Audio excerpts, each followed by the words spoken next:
ఈరోజు తెలుగు వాళ్ళందరూ కూడా ఎన్టీ రామారావు గారిని ఆదర్శంగా తీసుకొని రాజకీయ విజ్ఞతను ప్రదర్శించి ఒక తెలుగువాడు ఉపరాష్ట్రపతి అయ్యే అవకాశం వచ్చింది. ఈనాడు వారు ఉపరాష్ట్రపతిగా నెగ్గితే భవిష్యత్తులో వారు రాష్ట్రపతి అవ్వడానికి కూడా అవకాశం ఉంటుంది.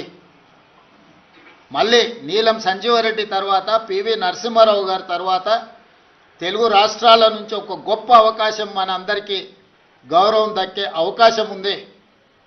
అందుకే ఈరోజు మనందరం ఈ చర్చలు, మీరు అడిగే ప్రశ్నలు, చర్చలు ఇవన్నీ కాంగ్రెస్ పార్టీకి సంబంధించినవి.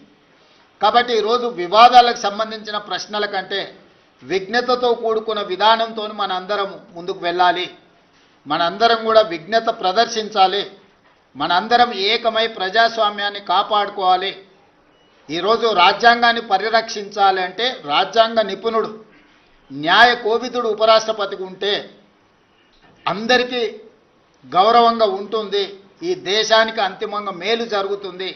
కాబట్టి వివాదాస్పదమైన ప్రశ్నలు కానీ వివాదాస్పదమైన అంశాలకు ఈరోజు పత్రికా సమావేశంలో తావు లేదు. అందుకే పాత్రికేయ మిత్రులకు కూడా నా విజ్ఞప్తి, మీ ఆలోచనలు ఏవైనా ఉన్నా మీ భిన్నాభిప్రాయాలను కూడా పక్కన పెట్టి మీరందరూ కూడా కలిసికట్టుగా జస్టిస్ సుదర్శన్ రెడ్డి గారికి మద్దతు ఇవ్వాల్సిందిగా మీ అందరికి కూడా విజ్ఞప్తి చేస్తున్నా.